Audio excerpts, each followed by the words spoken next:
Bismillahirrahmanirrahim. Assalamualaikum warahmatullahi wabarakatuh.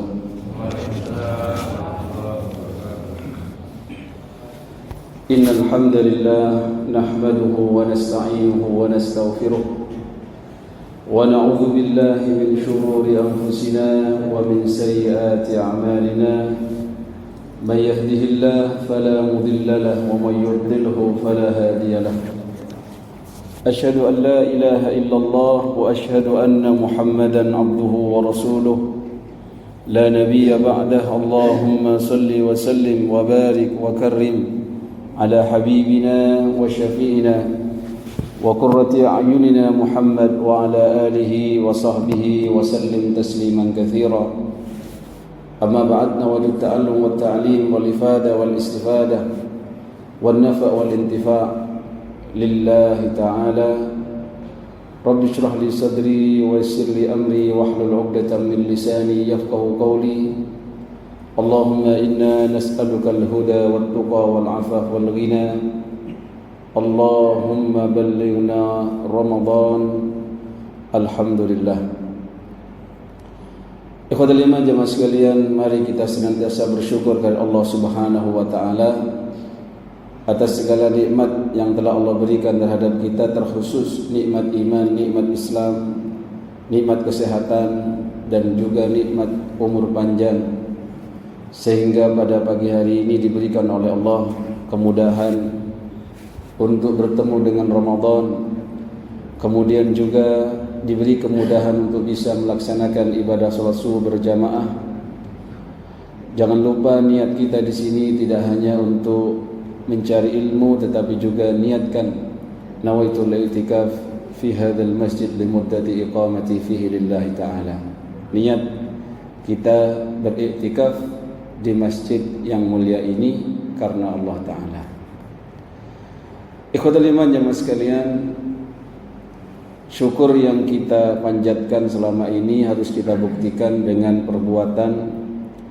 Begitu juga dengan merenung banyak bagaimana kita diciptakan oleh Allah, kemudian untuk apa kita diciptakan oleh Allah, sehingga kita benar-benar mencapai tujuan hidup ini sesuai dengan yang seharusnya.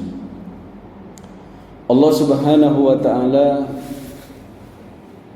menciptakan kita, begitu juga makhluk yang bernama jin. Tujuannya tidak lain dan tidak bukan untuk beribadah, hanya untuk beribadah. Dan ini kita sering menghafal dan mendengarkan, wa ma khalaqtul jinna wal insa illa liya'budun.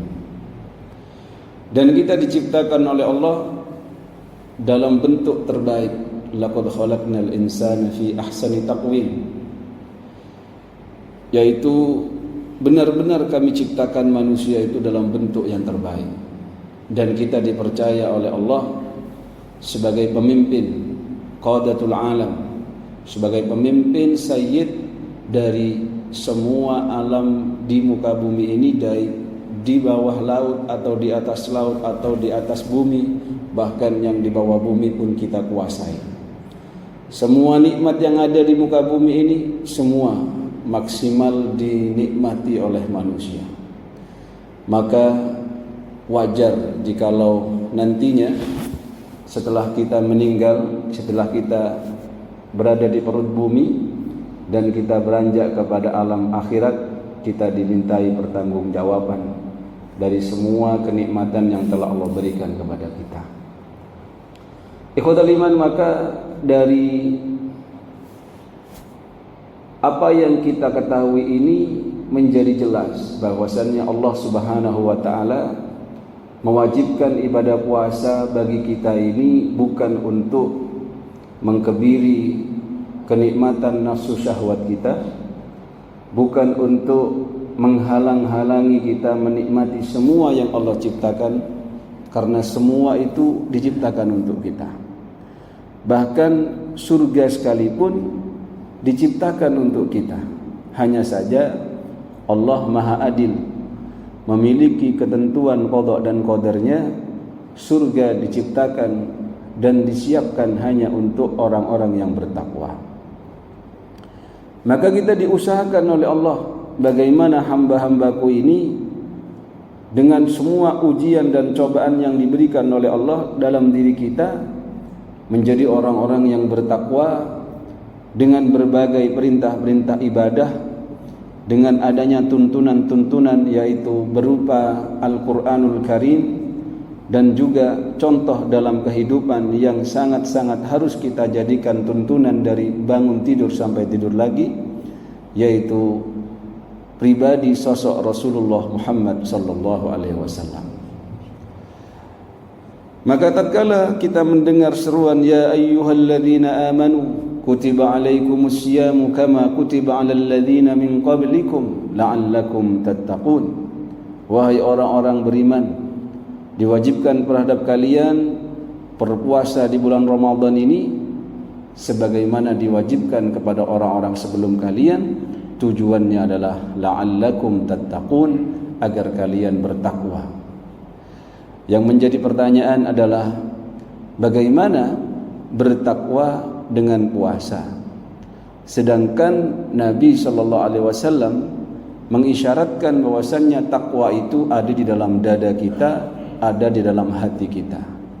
Dalam sabda beliau bersabda, at-taqwa hahuna, seraya menunjuk kepada dadanya. At-taqwa hahuna, takwa itu ada di dalam dada kita, dalam hati kita. Sehingga casing belum tentu menunjukkan apa yang ada di dalam casing, tapi biasanya casing itu menunjukkan apa yang ada di dalamnya. Ikhwatul iman jemaah sekalian, dalam berpuasa mungkin yang sering kita ini raba atau yang sering kita pegang bukan dada. Kalau orang sering pegang dadanya itu kalau nggak sering sakit hati, tertekan atau nahan amarah biasanya, ngelus-ngelus dadanya terus. Ya. Dan biasanya semakin kurus orang yang sering ngelus dada karena itu. Ya. Yang sering kita pegang perut, apalagi di waktu-waktu asar. Kemudian di siang hari yang sering dipegang kerongkongannya, haus sekali, ya, lapar sekali, atau yang lain terserah panjenengan. Dan itu bukan maksud dan tujuan Allah untuk mengurangi nikmat yang sudah Allah berikan. Allah itu maha pemurah, maha pengasih, maha penyayang. Saking sayangnya Allah kepada hambanya, saking maha pemurahnya Allah itu tidak pandang bulu, Pak. Yang fajir, yang kufur, yang syukur, semua dikasih nikmat berupa dunia ini. Berarti nikmat dunia ini adalah fana. Nikmat dunia itu adalah kecil di mata Allah Subhanahu wa ta'ala. Bahkan tidak sebanding di mata Allah dunia seisinya ini dengan satu sayap dari seekor lalat. Sehingga siapapun yang mencari, siapapun yang menginginkannya, diberi. Bahkan Nabi sallallahu alaihi wasallam mengajarkan kepada sahabatnya ketika berjalan-jalan melihat seekor bangkai anak kambing, kemudian ditunjuk oleh Rasulullah SAW, siapa di antara kalian yang mau itu? Ditunjuk. Kemudian para sahabat yang ditunjuk seperti itu ditunjukkan di depannya, gak ada yang mau. Buat apa ya Rasulullah? Itu sudah menjadi bangkai, mau dimakan ya haram, mau dipelihara ya tidak mungkin beranak pinak. Maka kata Nabi sallallahu alaihi wasallam, begitulah seharusnya seorang mukmin menjadikan dunia di sisinya. Jangan sampai menjadi tujuan utama, tetapi juga jangan sampai melupakan, karena dunia itu bagian dari mazra'atul akhirah. Cara kita memanen di akhirat, ya dunia tempatnya. Maka ikhwatul iman jemaah sekalian, nikmat hidup ini mari kita syukuri, dan mari kita juga merenungkan setiap yang kita lakukan dalam kehidupan ini, karena suatu saat kita akan dimintai pertanggungjawabannya di hadapan Allah Subhanahu wa ta'ala. Jangan sampai seperti orang-orang yang lupa gara-gara pekerjaan yang hanya mungkin menghasilkan sekian, 1,5 juta saja sehari atau 1 juta saja sehari, namun terlewat sholat duhurnya, terlewat sholat asarnya. Padahal 2 rakaat sebelum subuh saja, raka'atani qoblal fajr khairum minad dunya wa ma fiha. Kita sholat 2 rakaat qobliyah fajar qobliyah subuh itu pahalanya kalau dikeskan lebih bagus, lebih banyak, lebih baik dibandingkan dunia dan seisinya. Maka itu adalah sebuah renungan. Kemudian ikhwatal iman jemaah sekalian, manusia ini khalifah. Manusia ini adalah makhluk yang diberikan amanah dalam kehidupannya, berbeda dengan kambing, sapi, ya. Di mana sapi makan seenak-enaknya, kambing juga makan semau-maunya, bahkan tidak perhatian punya siapa ini rumput, punyanya siapa ini makanan. Dia tidak ada pertanggungjawabannya, yang paling yang dicari yang punya kambing. Ini siapa ini? Punyanya siapa ini? Kambing sembrono ini ya. Kambingnya tidak akan diapa-apain. Paling ya dilempar batu, ya sudah selesai urusannya. Tapi kalau kita ikhwatal iman, manusia ini tidak seperti itu. Makan ada aturannya. Walaupun kita diperintahkan silakan makan sepuas-puasnya, tapi jangan berlebihan. Kata Allah dalam surah Al-A'raf, ya ayyuhalladzina amanu khudhu zinatakum inda kulli masjidin wa kulu washrabu wa la tusrifu. Silahkan kalau panjenengan menuju masjid pakai pakaian terbaiknya. Jangan pakai pakaian yang suwek-suwek atau lusuh atau apapun. Tapi kalau ke pesta, cari yang terbaik. Justru kalau ke masjid yang terbaik. Kemudian makan dan minumlah, tetapi jangan berlebih-lebihan. Bahkan Allah memerintahkan kita kulu washrabu. Makan, minum silakan. Bahkan apa yang ada di muka bumi ini, kulu mimma fil ardi halalan thayyiban. Tapi pilih yang halal, yang thayyib. Jangan seperti mereka yang tidak mau diatur. Sudah dikasih tahu ini haram, masih saja. Ini sudah disterilkan kok. Kalaupun babi itu sudah disterilkan, tidak ada cacing pitanya, itu kan logika. Tetapi hidup kita ini adalah amanah kehidupan. Dan Allah Subhanahu wa taala mensyariatkan puasa ini dalam rangka menjadikan kita hamba-hamba yang bertakwa, karena ternyata sumber kemaksiatan, sumber dosa, sumber kesalahan yang menjauhkan kita dari ketakwaan itu adalah sumbernya adalah nafsu. Nafsu angkara murka, yang mana biasanya terpusatkan nafsu ini Bapak Ibu pada nafsunya farji, yaitu akhirnya adanya perzinahan ya. Bahkan Ramadan belum tutup Bapak Ibu. Kemarin semalam ya, saya itu isi ceramah kultum Ramadan itu ke masjid yang lama nggak berkunjung. Akhirnya saya pakai Google Map. Kok ya dilewatin ke kuburan Cina. Di situ juga banyak yang menawarkan jasa-jasa begitu. Saya kira libur Ramadan. Ya. Malam-malam habis maghrib itu langsung ada Ramadan. Ya. Itu nafsu farji. Kemudian nafsu perut.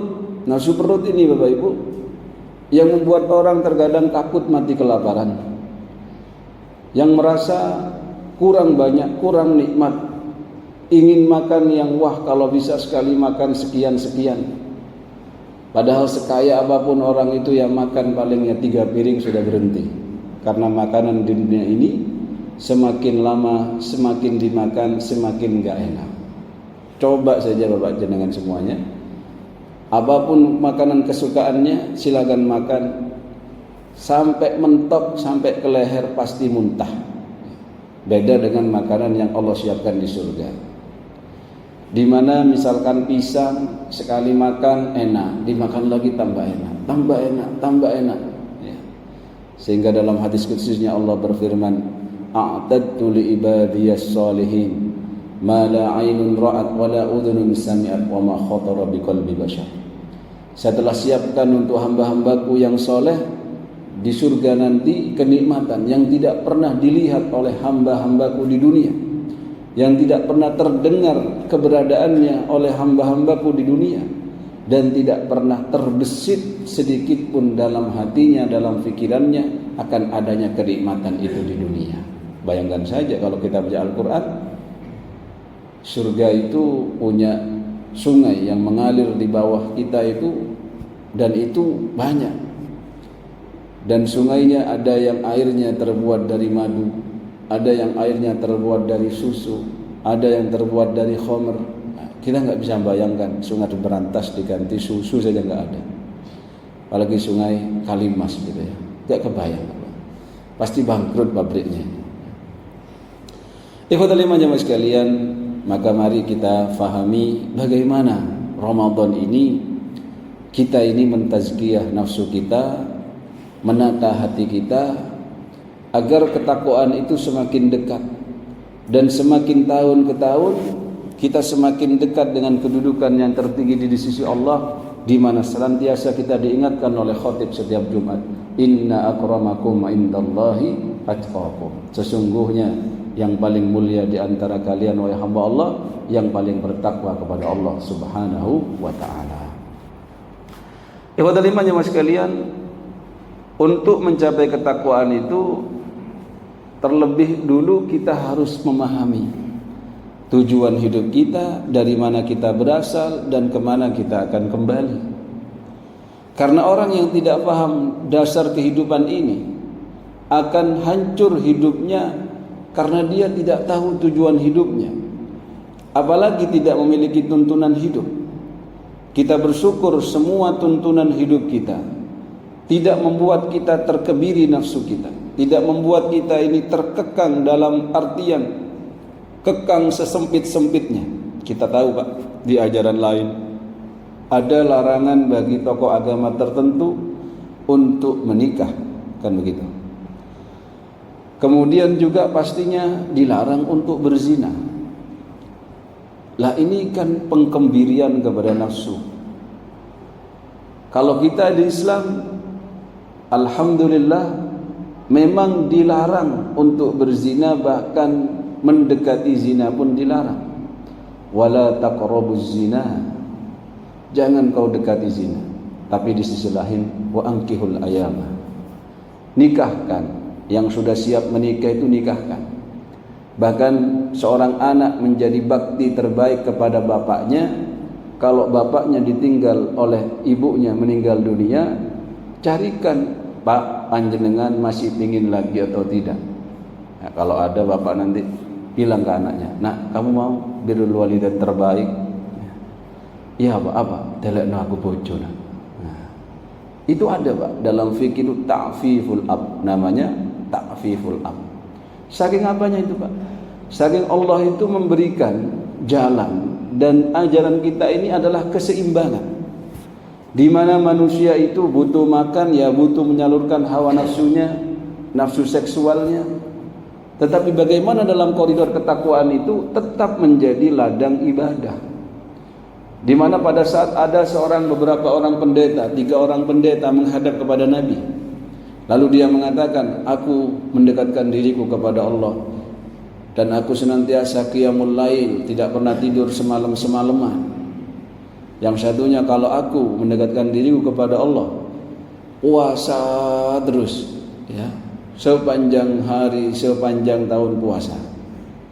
Kalau yang satunya, kalau aku mendekatkan diriku kepada Allah dengan menyibukkan ibadah kepada Allah, dan aku tidak mendekati wanita. Tapi Nabi tidak demikian. Oleh Nabi dijawab, kalau kamu ingin tahu siapa yang paling bertakwa di antara manusia di muka bumi ini, adalah saya orangnya, yaitu Rasulullah. Tetapi saya juga makan, saya juga tidur.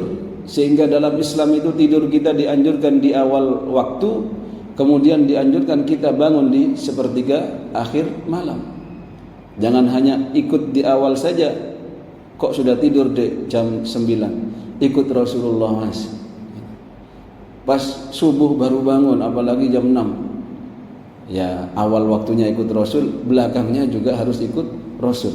Jangan awal waktunya saja ikut Rasulullah, yang terakhir enggak ikut Rasulullah. Begitu juga dalam urusan apa? Makanan. Nabi ya puasa, kalau Ramadan pasti. Di hari-hari di luar Ramadan kadang beliau puasa, kadang ya beliau tidak puasa. Sehingga ada istilah puasa sunnah, ada juga ayyamul bid. dan juga ada puasa sunnah Arafah dan lain sebagainya. Dan juga beliau menikah, dan di antara asbabul wurud lahirnya hadis an-nikahu sunnati faman raghiba an sunnati falaysa minni. Ya, ini nikah itu adalah sunnahku, barang siapa orang yang membenci sunnahku maka bukan dari golonganku. Saya yakin bapak-bapak tidak ada yang membenci pernikahan, Pak, ya. Justru yang sudah nikah kadang ingin nikah lagi. Itu ya, tapi jangan dibuat alasan, Pak, nikah melulu terus kadang kok nikah terus, sunnah apa tadi? Ya, masih banyak juga sunnah yang lain yang harus kita lakukan. Sama dengan orang yang memanjangkan rambutnya, kemudian ditanya, kamu kok gaul aja sekarang, rambutnya tambah panjang aja, terus dikepaskan, ini sunnah bro, gitu. Sudah enggak melakukan sunnah-sunnah yang lain sehingga itu nanti juga dilakukan. Ikhwatul iman jemaah sekalian, kembali kepada pembahasan kita. Hal tersebut menyadarkan kepada kita, bersyukur kita memiliki syariat Islam yang memperhatikan sisi kemanusiaan setiap hambanya, tidak menghilangkan sisi itu. Ya, menikah dengan pernikahan itu dapat menjadi ibadah. Kemudian juga ya, makan dengan makan itu juga bisa menjadi ibadah. Ketika kita mencontoh apa yang diperintahkan Nabi, kul biyaminik, makanlah dengan tangan kananmu. Kemudian samillah, kita menyebut nama Allah, bismillah, itu semua menjadi ibadah. Tidak seperti ajaran yang lain yang mana dilarang menikah, ada juga yang dilarang makan daging, padahal kita kurban makan daging. Kalau bisa seminggu 3 kali makan daging. Kalau tidak bisa, ya yang daging empuk-empuk itu enggak ada tulangnya, silakan. Pokoknya ikhwatal iman, Islam itu menjaga nutrisinya, akal fikirannya, kebutuhan seksualnya, semuanya dijaga. Itu adanya nafsu. Namun demikian, nafsu itu jikalau dibiarkan menjadi liar, maka ada tugas yang menanti kita, di mana Ramadan ini kita ini sangat-sangat diuntungkan. Dan kita bersyukur Ramadan ini kita bisa melihat sejauh mana nafsu saya berada dalam posisinya. Karena orang-orang yang bertakwa itu yang bisa menundukkan nafsunya, di mana nafsu ini yang membuat orang bermaksiat, walaupun setan-setan dikatakan dalam hadis itu dikerangkeng di bulan Ramadan. Idza jaa Ramadan futihat abwabul jannah wa ghulliqat abwabun nar. Kalau sudah Ramadan datang itu dikerangkeng, dibuka pintu-pintu surga, ditutup pintu-pintu neraka sebagai bentuk rahmat Allah dibuka selebar-lebarnya, pintu taubat Allah dibuka seluas-luasnya. Wasulsilatis syayatin, dan dikerangkeng para syaitan yang menggoda. Dalam riwayat lain wasuffidatis syayatin. Kemudian jikalau kita masih merasa kok bisa masih ada kemaksiatan walaupun ini Ramadan, kok bisa saya masih bisa terjatuh dalam dosa padahal ini Ramadan, padahal kan syaitan dikerangkeng. Maka di sini ikhwatal iman, jangan lupa penciptaan manusia itu unsurnya ada unsur jasmani, ada unsur rohani.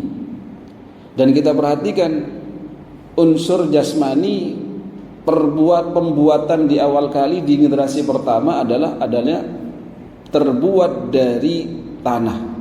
Alladzi ahsana kulla syai'in khalaqah wa bada'a khalqal insan min tin. Di mana Allah menciptakan manusia pertama kali itu terbuat dari tanah.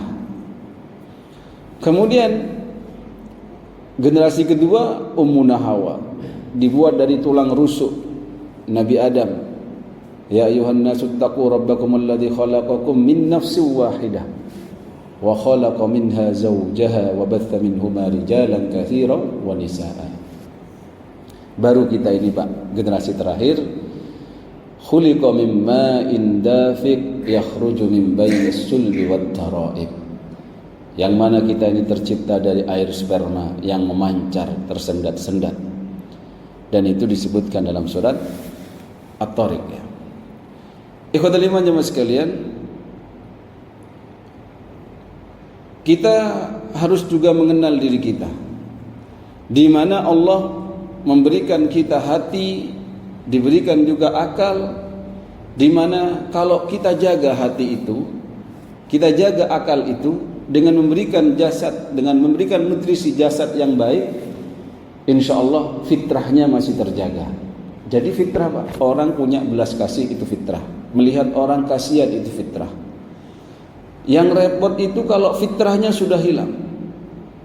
Kenapa di Islam itu dilarang kita makan makanan atau minum minuman yang bisa merusak akal? Karena akal itu anugerah terindah yang membedakan kita, manusia, dengan binatang yang lain. Mungkin binatang yang lain yang paling cerdas itu apa? Mungkin burung beo, ini. Semuanya kalah dengan kecerdasan manusia yang sudah Allah berikan. Maka harus dijaga, jasadnya harus dijaga dengan apa? Dengan makanan yang halal dan thayyib itu tadi. Akalnya pun juga harus dijaga. Begitu juga hati. Hati itu yang mana dikatakan di dalam diri manusia ada gumpalan daging, di mana jikalau gumpalan daging itu baik maka semua jasadnya akan baik. Begitu juga sebaliknya, kalau buruk maka akan menjadi buruk. Terkadang manusia lebih memperhatikan penyakit yang ada di dalam jasadnya. Kalau sudah kena diabetes atau tekanan darah tinggi, langsung check up. Tapi jarang kita mendapatkan, kita ini rutin memeriksa bagaimana hati. Apakah hatiku ini terjangkit penyakit dengki? Apakah hatiku ini terjangkit penyakit iri hati? Padahal Nabi SAW sudah menyampaikan, iyyakum wal hasad, fa innal hasada ta'kulul hasanat kama ta'kulun nar al-hatab.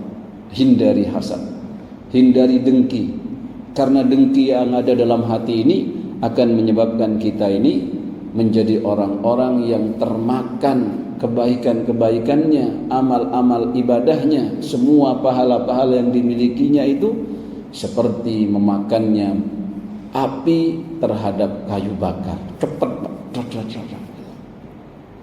Itu dalam urusan hati. Diperiksa terus hatinya.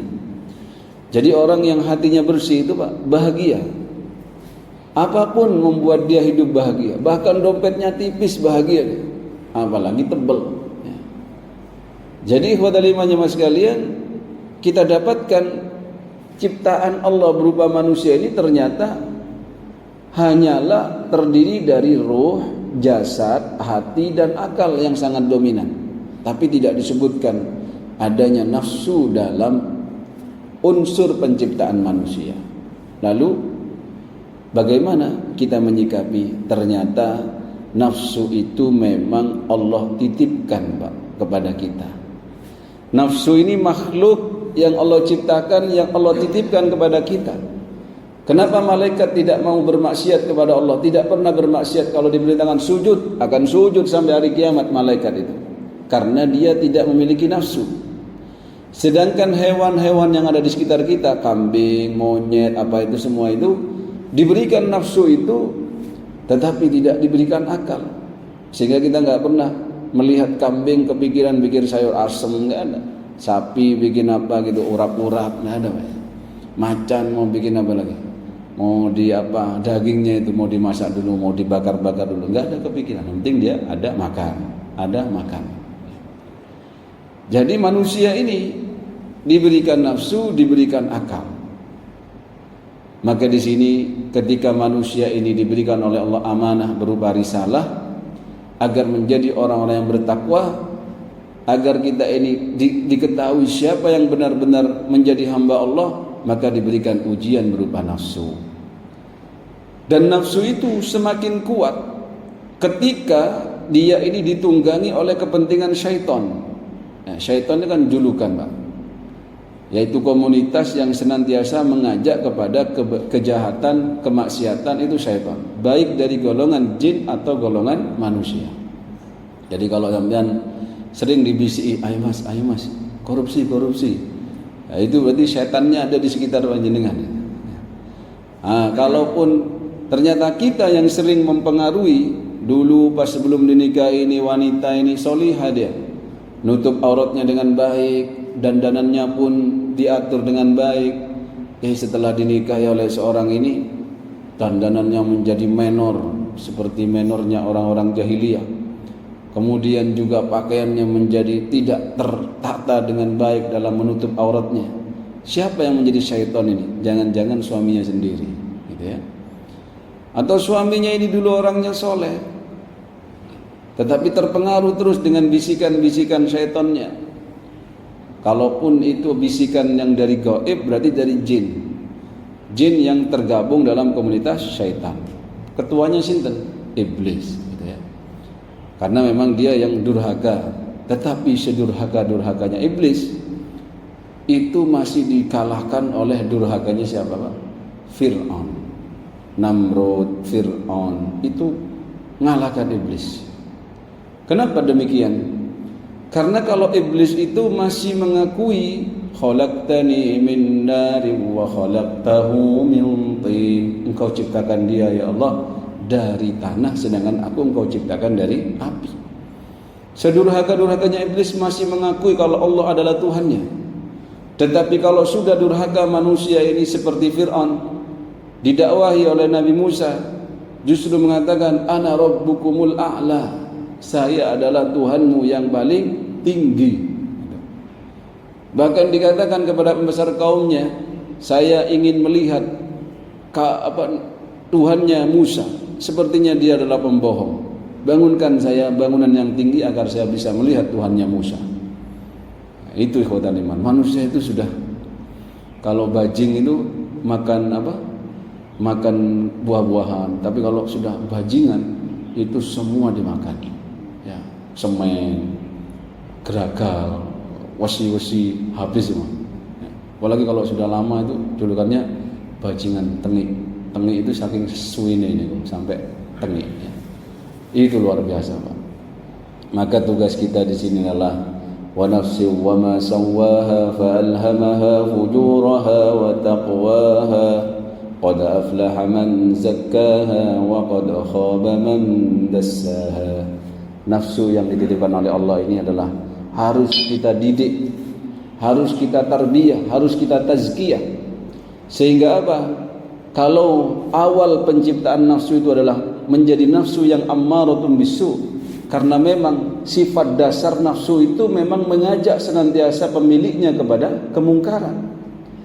Sehingga dalam surat Yusuf disebutkan wa ma ubarri'u nafsi innan nafsa la'ammaratun bisu illa ma rahima rabbi inna rabbi ghafurur rahim. Sesungguhnya nafsu itu memang begitu, Pak. Senantiasa mengajak pemiliknya kepada keburukan, berorientasi kepada syahwat. Ketika sudah nafsunya yang menjadi Tuhannya, sebagaimana orang ateis itu sehakikatnya adalah menuhankan nafsunya. Apa yang dia inginkan dia ikuti, apa yang tidak mau oleh dia maka dia tidak mau ikuti. Maka ketika dia mengatakan saya tidak bertuhan, hakikatnya Anda adalah bertuhan terhadap nafsu Anda sendiri.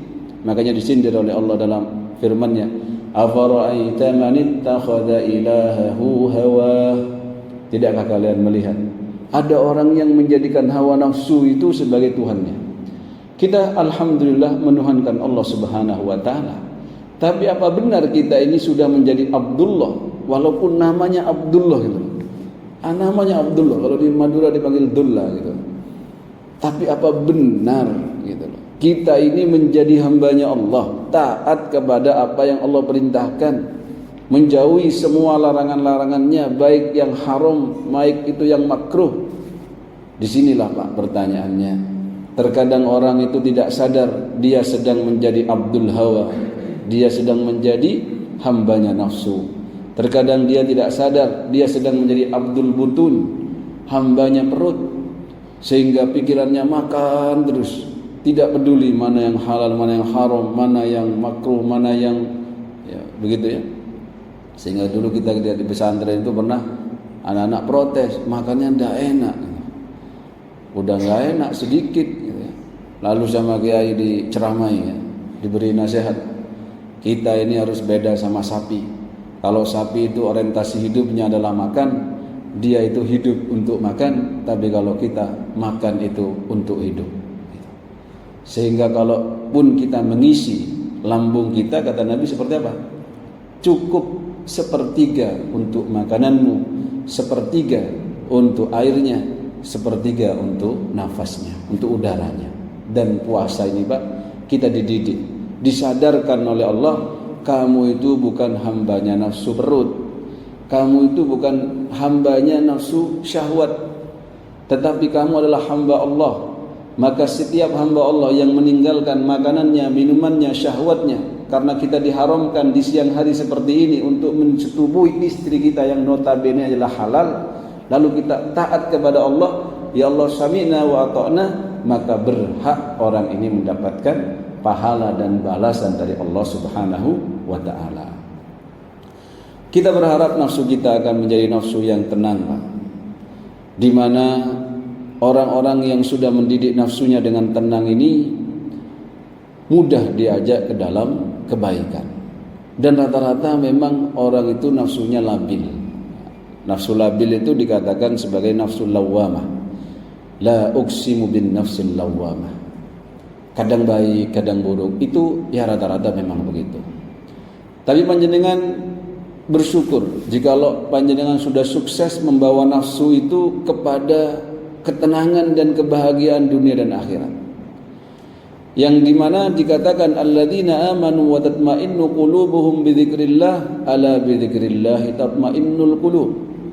Di mana orang itu menjadi tenang hatinya, menjadi tenang nafsunya dengan banyak berzikir kepada Allah, baik zikirnya dalam bentuk lisan atau zikirnya dalam bentuk perbuatan atau zikirnya dalam bentuk tafakkur fi khalqillah yang disebutkan dalam generasi ulul albab, alladzina yadhkurunallaha qiyaman wa qu'udan wa 'ala junubihim wa yatafakkaruna fi khalqis samawati wal ardh. Ikhwatul iman jemaah sekalian, kita akan disambut oleh Allah jikalau sukses membawa nafsu ini. Di mana dalam surat Al-Fajr Allah menyampaikan, ya ayyatuhan nafsul mutmainnah irji'i ila rabbiki radiyatan mardiyah fadkhuli fi ibadi wadkhuli jannati. Wahai pemilik nafsu yang tenang, kembalilah kepada tempatmu yang mulia, yaitu surganya Allah telah menanti, yang mana surga itu memang disiapkan oleh Allah, uiddat lil muttaqin, disiapkan oleh Allah kepada orang-orang hamba-hambanya yang senantiasa bertakwa kepadanya. Maka ikhwatal iman, salah satu bentuk ketakwaan kita adalah bagaimana kita menundukkan nafsu kita. Harapannya adalah kalau Ramadan kita bisa menang dengan nafsu ini, setelah Ramadan harapannya juga bisa menang. Yang repot itu Ramadan sudah kalah gitu. Nafsu sendirian tanpa bantuan setan masih bisa menguasai seorang ini. Bagaimana kalau sudah Ramadan lewat? Bagaimana ketika nafsu itu juga ditunggangi oleh setan? Maka berat, Pak. Semakin berat untuk mentazkiyahnya, semakin berat juga untuk menundukkannya. Karena dia 1 lawan 1 saja kita kalah, apalagi 2 lawan 1.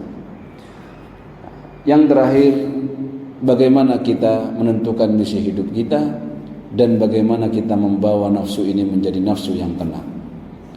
Yang jelas Allah Subhanahu wa ta'ala memerintahkan kita menjadi hamba yang baik, hamba yang senantiasa beribadah, karena ibadah itu bisa menenangkan nafsu, Pak. Tatkala kita salat, innas salata tanha 'anil fahsya'i wal munkar. Salat yang sesungguhnya yang bisa dinikmati oleh pemiliknya adalah mereka yang bisa dengan salat itu tercegah dari kemungkaran, dari keburukan. Jadi kalau orang salat 5 waktu, insya Allah itu lebih mudah mengatur nafsunya. Belum juga tatkala kita ini menjadikan Al-Quran sebagai obatnya. Tatkala Al-Quran ini diturunkan, dan salah satu mukjizat yang Allah berikan dalam Al-Quran itu, wa nunazzilu minal Qur'ani ma huwa shifaa'u wa rahmatun lil mu'minin. Telah dijadikan Al-Quran itu, diturunkan Al-Quran itu sebagai obat bagi orang-orang yang beriman. Jadi Ramadan syahrul Quran. Ramadan adalah bulan Al-Quran, yang diturunkan Al-Quran di sana Lalu mari kita banyak-banyak membacanya. Bagi yang sudah bagus bacaannya, ditingkatkan lagi dalam tadabburnya, karena tidak cukup hanya membaca, Pak. Tadabburi.